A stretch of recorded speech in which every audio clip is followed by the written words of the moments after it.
লোকে ভাবে মেয়েদের জীবনটা কত সহজ, ঘরের 4টে কাজ আর ব্যাস। কিন্তু 5 মাসের একটা বাচ্চা সামলে, নিজের ব্যবসা সামলে সংসার চালানোটা যে কতটা কঠিন, সেটা আজ মা হওয়ার পর বুঝতে পারি। আমাদের কোনো অফ ডে থাকে না, কোনো ছুটির দিন থাকে না। সত্যি বলতে, বিয়ের আগে বা মা হওয়ার আগে এই রান্নাটা কিন্তু আমার একদমই ভালো লাগতো না। উনুন পাড়ের ওই যে ব্যস্ততাটা না, ওটা আমি দূর থেকে দেখতেই বেশি পছন্দ করতাম। কিন্তু জীবন আমাদের কত কিছু শিখিয়ে দেয়, তাই না? আজ এই 5 মাসের পুচকুটার পুষ্টি আর বরের স্বাস্থ্যের কথা ভেবে নিজে থেকেই কত নতুন নতুন রেসিপি শিখে নিয়েছি।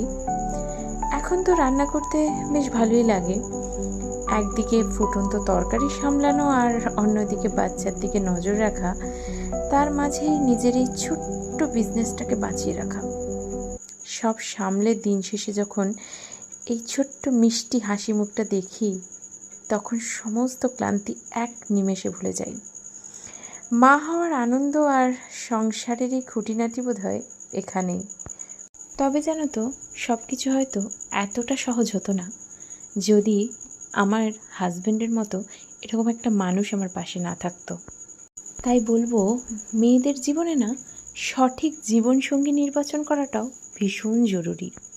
এই দেখো না, যখন এই সন্ধেবেলা থেকে সমস্ত কাজ আমি করতে থাকি, পরের দিনের সবজি কেটে রাখা বলো বা রাতের রান্না করা বলো, তখন কিন্তু আমার হাজব্যান্ডই আমার এই ছোট্ট মিষ্টি পুচকুটাকে দেখে রাখে।